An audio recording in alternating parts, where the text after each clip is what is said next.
Hi, welcome to the Informant, a platform that shares personal and professional experience from all over the world to have a wider perspective over the COVID-19 crisis. According to Johns Hopkins University, there are currently in the US 1,622,990 cases, and in California, 92,539 cases. Today we're going to interview Rachel Arriola, which kindly accepted our offer. Rachel is a registered nurse working at a surgical intensive care unit in San Diego. Thank you so much for being with us. How are you? Hi, good. Thank you for having me. Thank you so much for taking time off, and to have this interview with us. We're so excited. People are just joining in. We speak. So, okay, we're gonna start with the first question. So, what were the first reactions of the healthcare system when this all started? So in the U.S., so I'm based in San Diego. I'm in the southern part of California. And honestly, when it first started, it was kind of, we weren't really doing anything, at least in San Diego. So I have friends that worked up in Seattle and Washington, and they were kind of the first ones that were getting hit on the West Coast. But as far as our healthcare system in San Diego, not much was being done. It took, several weeks, maybe even like a month and a half before it started making its way down the West Coast. So definitely a delayed reaction. And then once the US kind of started making things like suggestions across the board, we were doing the same things that Washington should have been doing, weeks prior. So at first, kind of nothing. We weren't doing anything. We weren't really screening. Like, we had some amount of screening in the ER, but in ICU, like, I never screened a patient for COVID. I never asked about, we have our typical, like, have you been traveling outside the US the past 14 days? Just kind of like our normal questions, but nothing specifically with COVID. And it was honestly, like, even for myself, I was kind of like, well, what's even the big deal? Like, I don't understand, like, why this is getting so much media coverage. Is this like, so a lot of mixed reactions, and overall nothing when it first we're becoming aware of it in December, January. It wasn't until maybe March that California specifically kind of started taking it more seriously, and we started seeing cases pop up. Mm-hmm. All right. And what major decisions were taken in the care unit that you're working on? Sorry. Yeah. So once it started hitting California and started hitting San Diego, it was, a whirlwind of things changing, sometimes multiple times a day. So initially, the biggest concern was our lack of protective equipment. So before COVID really even hit California, just our basic, protective gear, we were already starting to ration because we were already short on it. We weren't getting our regular shipments in, things like that. So then once COVID finally did hit us, it was very, very strict. We have to, and still even now, we have to get approval from our manager, from our charge nurses to, use a mask. If we lose our mask, because we get, our one little surgical mask, then we have to, get permission to have a second one. So initially, first, it was just kind of consolidating all of our protective gear. And then trying to figure out what even was the correct protective gear to use while taking care of these patients. So by the time COVID came to California, CDC recommendations had already changed like 3 or 4 different times as far as what protective gear we needed. So again, it was like we were getting in trouble for using N95 masks because, it's only droplet, or, you can use, a handkerchief to cover your face. That's like the CDC recommendations. So a lot of like reprimanding, and then figuring out what makes you feel the most safe. and seeing like how or what we were supposed to actually do. That was, I think, the biggest, like, no one knew what we were actually supposed to do. We had these infectious disease specialist people that were meeting. And I mean, again, literally it was like, oh, you're not allowed to wear a mask if you're outside the patient's room. And then later that day, it's like, oh, no, you have to wear a mask constantly. You're not allowed to take your mask off. So yeah, initially at our hospital, it was literally like, I mean, it's still changing now a little bit less, but in March, especially when it first started hitting us, changing every, like multiple times a day sometimes. And were there any cases of COVID where you were working at the hospital? Yes. So in March, we had our first COVID patient in our unit that our hospital had seen was in our surgical ICU. So we have a set number of negative pressure rooms that we use for airborne diseases, so like TB and other airborne infectious diseases. So we place all of our COVID patients there. Our first COVID patient was a scary one, I think, for all of us, just because he was young. He was not, a kind of an older, nursing home patient that a lot of the cases have been. He was young, relatively healthy, very, physically active, no underlying conditions. So it was definitely a big eye opener for all of us, because we were all kind of like, we're not really doing anything. What's the big hubbubaloo? And then we see this man who, shouldn't have been that sick, on a ventilator, doing proning therapy in our big, rotaprone beds on, 3 different IV poles full of medications. And it being like, day after day after day, not turning a corner, getting worse. And it's been over a week, so we see a lot of these sick patients, these ARDS patients from pneumonias or flu or whatever, but we usually see some type of progress. If they go downhill fast, and then it's like, oh, we can't do anything. We already know they're gone. But it was like, how is he still holding on and still getting worse?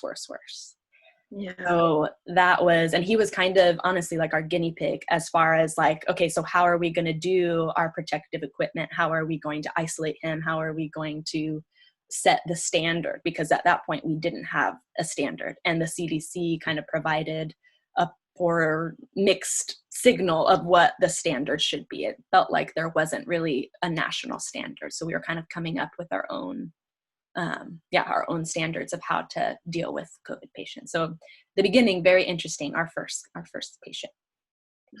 And what about the patients that didn't have COVID-19? Were there any changes that you guys were doing in terms of their section and how they were being treated? Right. So in our unit, it's a little difficult because we have 2 ICUs at our hospital. We tried to primarily put the COVIDs in one ICU and then like the rule outs in the other, but it just ends up with staffing and how the beds work and what negative pressure rooms we have available. We couldn't completely separate it. So our other floors that aren't ICUs, those got separated. So if you have a COVID positive test, you will end up in, this particular unit.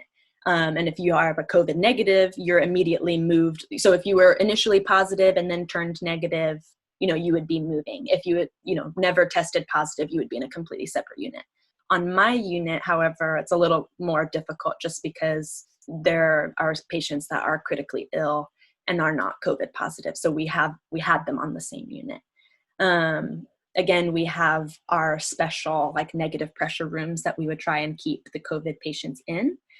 Which is a little, they kind of are in their own little bubble. So they're somewhat separated from them.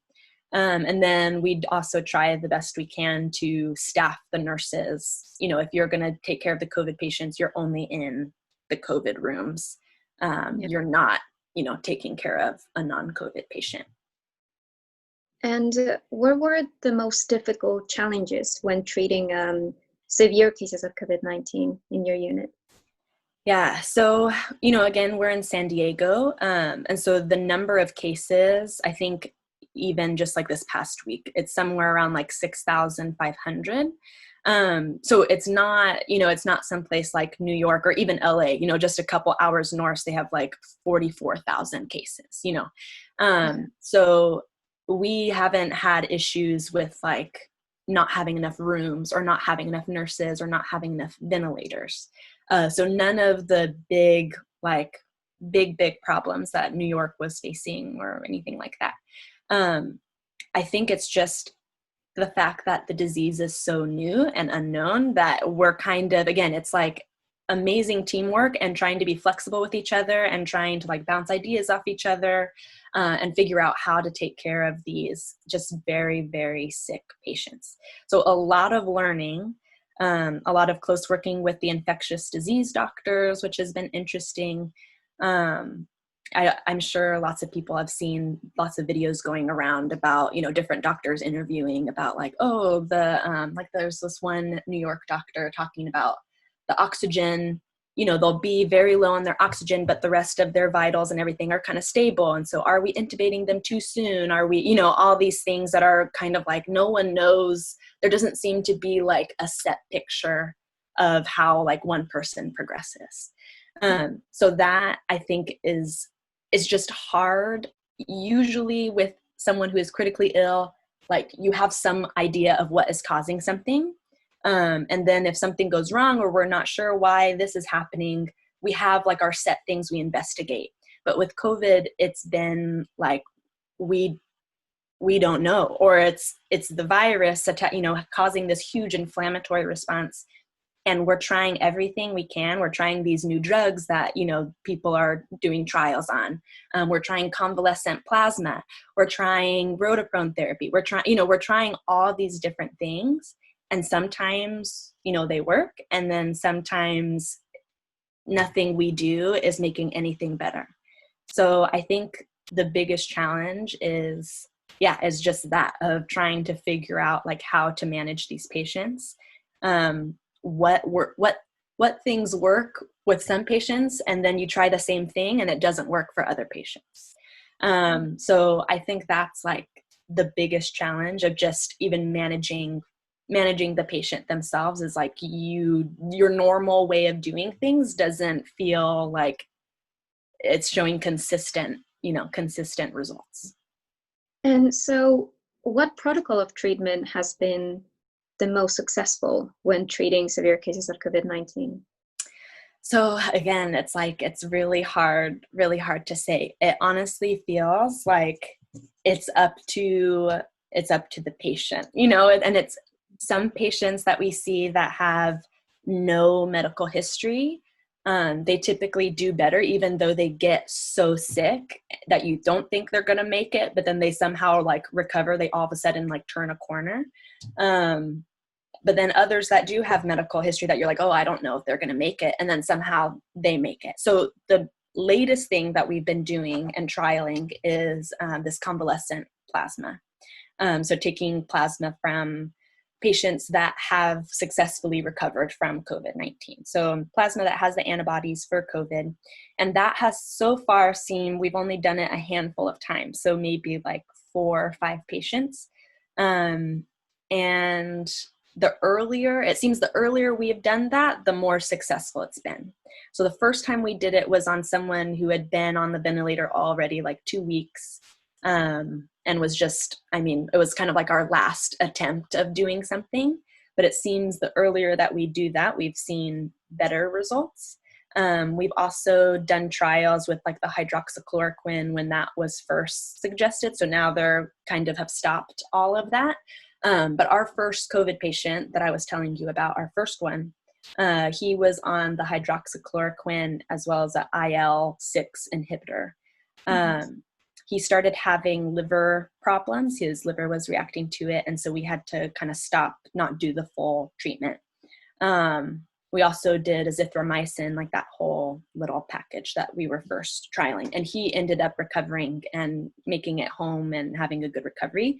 But then it's like based on other trials that people are doing across the country, then we stopped doing hydroxychloroquine. But we were kind of like, oh, maybe this is actually working. So, now the latest thing again is the plasma, and then the remdesivir is a new drug that we've been trialing. But honestly, it's like, it just depends on the patient. Some people seem to recover. It's like we do the same things on all of them, and it just doesn't feel like there's a consistent, like set protocol. We have all of our things that we try, but it's not a very consistent recovery that we see. All right, very interesting. So, can you tell us how has the situation affected the routine that you have with your family? Yeah, I think at first, obviously, like a lot more anxiety. Everything being shut down, being stuck at home, all that stuff. And then you're kind of like, oh my God, but I can't stay home. Like I'm going literally right where where there's confirmed, like I am looking COVID in the face, and I am staring like death in the face, it feels like, So definitely at first, a lot more anxiety and a lot more just like upping your cleanliness routine. Thankfully, my job has provided, or my unit has provided, like scrubs that I can change in and out of and leave at the hospital. But that was like the first thing, was like, okay, shoes, just like my shoes, I'm not allowed to bring my shoes in. My clothes, I'm like stripping in the backyard before I go in the house. I don't want my scrubs to like touch anything. So things like that, hygiene. That's why I cut off all my hair. I had, long, luscious, beautiful hair. And I was like, I can't, it will stay on your hair and you're going in and out of these rooms. And so I cut all my hair off because I was like, I can't, like I just don't want to risk anything. And it takes so much effort to wash it all the time and, all that. But then, still now not even really seeing my family. So people that I don't live with, not seeing them. And then, my parents are in their 60s. And again, seeing this young guy who has no medical problems, you're like, it can literally happen to anyone. So being very like cautious of, seeing my family, or not even seeing my family. But then even just coming into my house with my roommate and my boyfriend, being more cleanly and trying to just like be aware of everything that I touch, washing my hands, all that.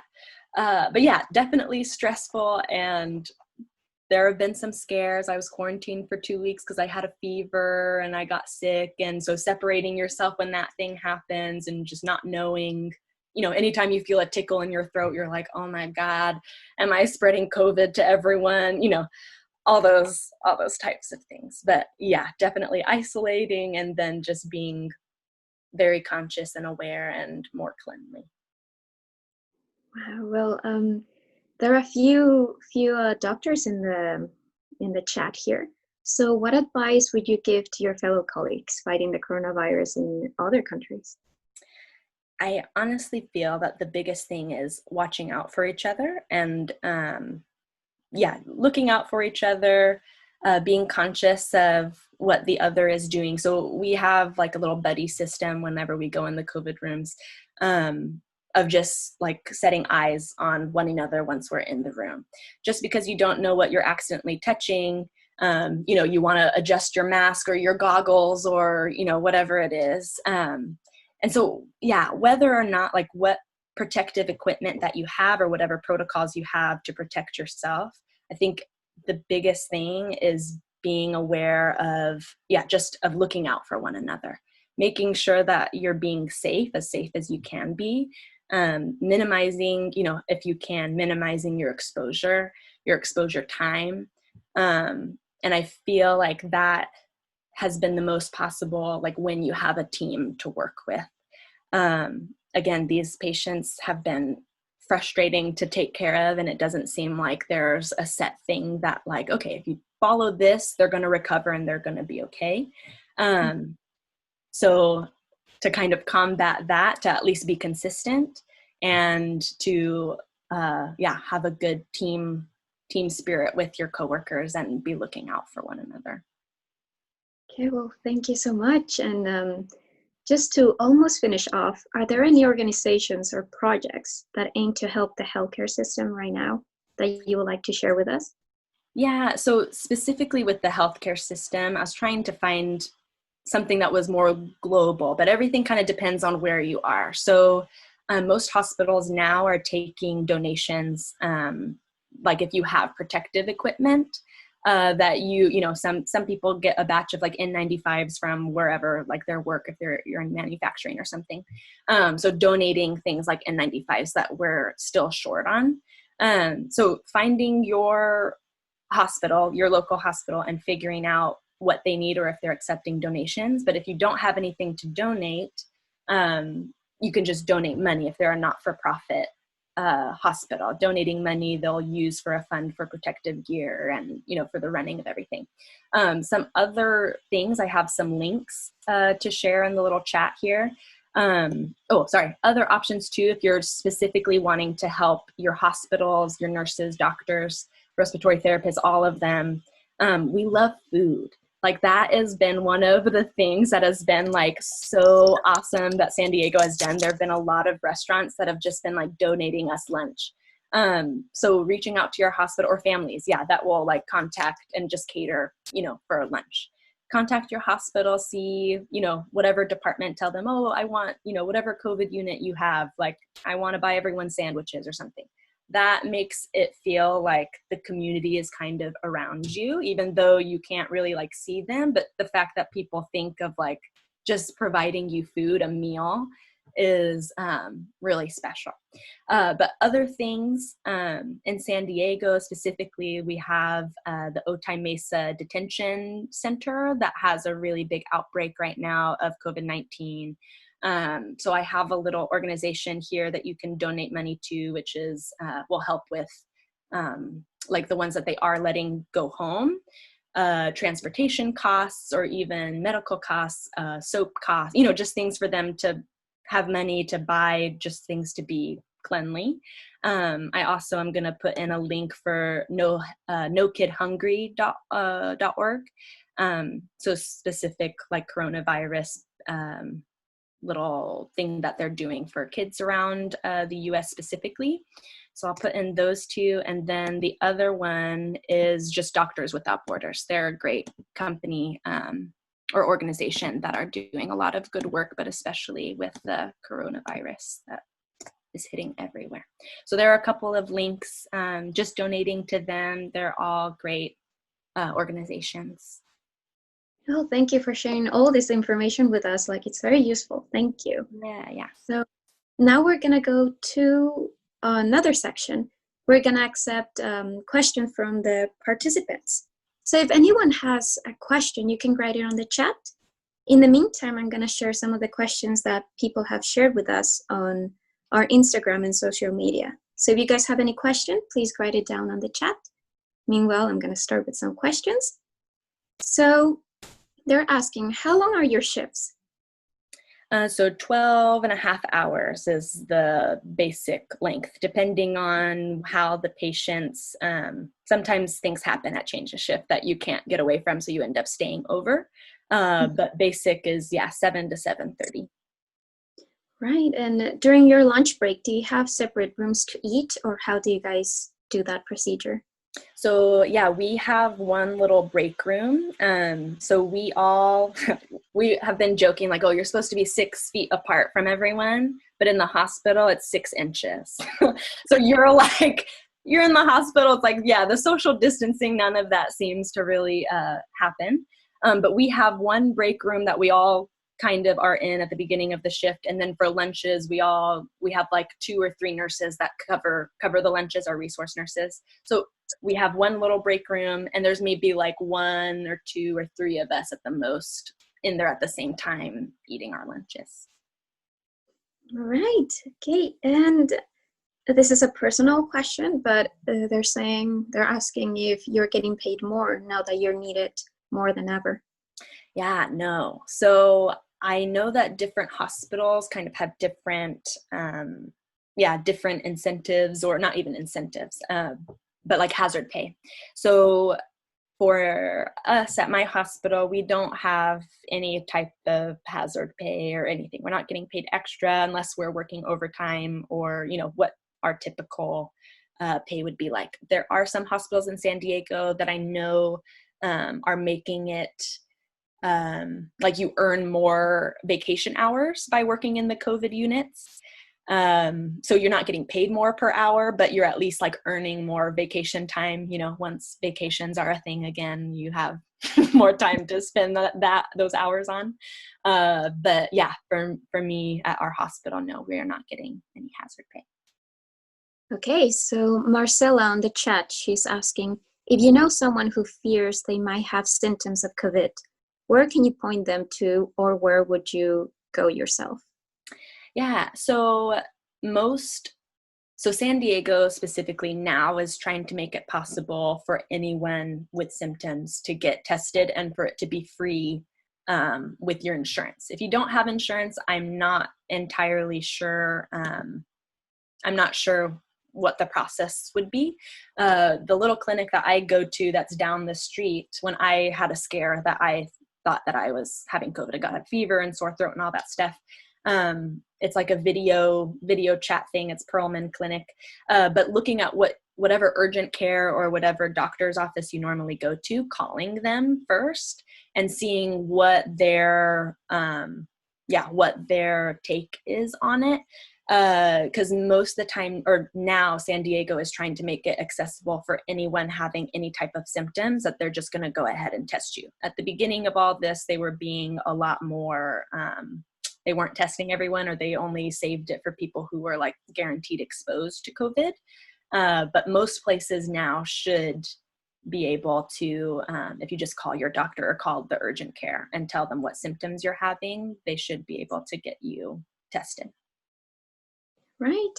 Then another question is, what do you do to relax during this time, especially at work? What do you do? Yeah, I was just having a conversation yesterday that you get at work, especially on my unit, it's very intense and the patients are very sick, that you get so focused on taking care of the patients that you become completely unaware of like yourself or what your body is doing, what you need, what you want, like nothing. Your mind is completely enveloped in like every aspect of your one or two patients. So at work, mindless, just totally someone comes and is like, hey, it's lunchtime, you go to lunch. I'm like, okay, I'm just like a little zombie that's just like, yeah, I'll do whatever you say.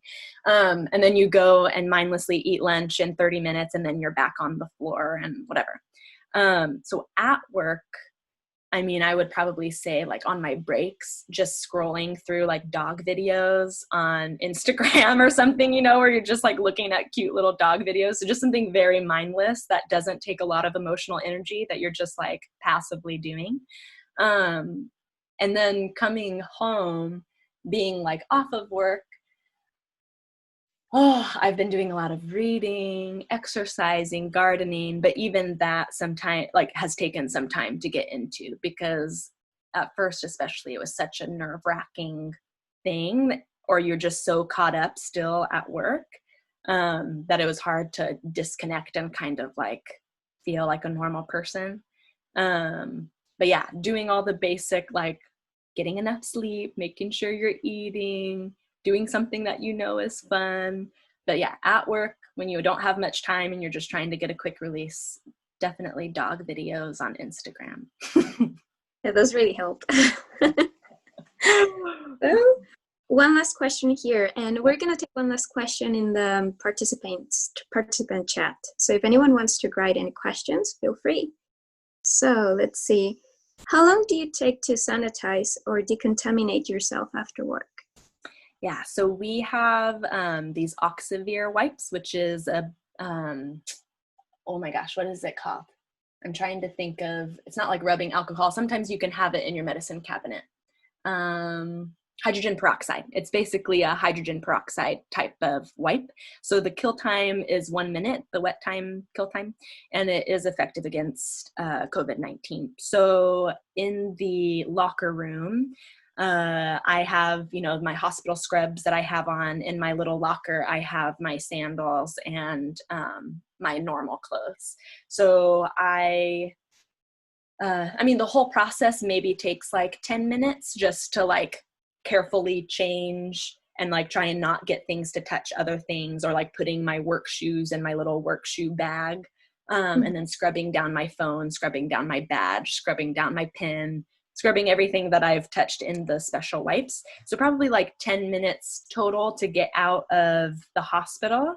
And then once I'm home, I like go straight to the shower and, you know, take off all the clothes that I wore to work, put those in the hamper, and then like wash everything, wash my hair, you know, scrub. Some people, we do have a shower at work. So some people will shower at work with the special like chlorhexidine washes.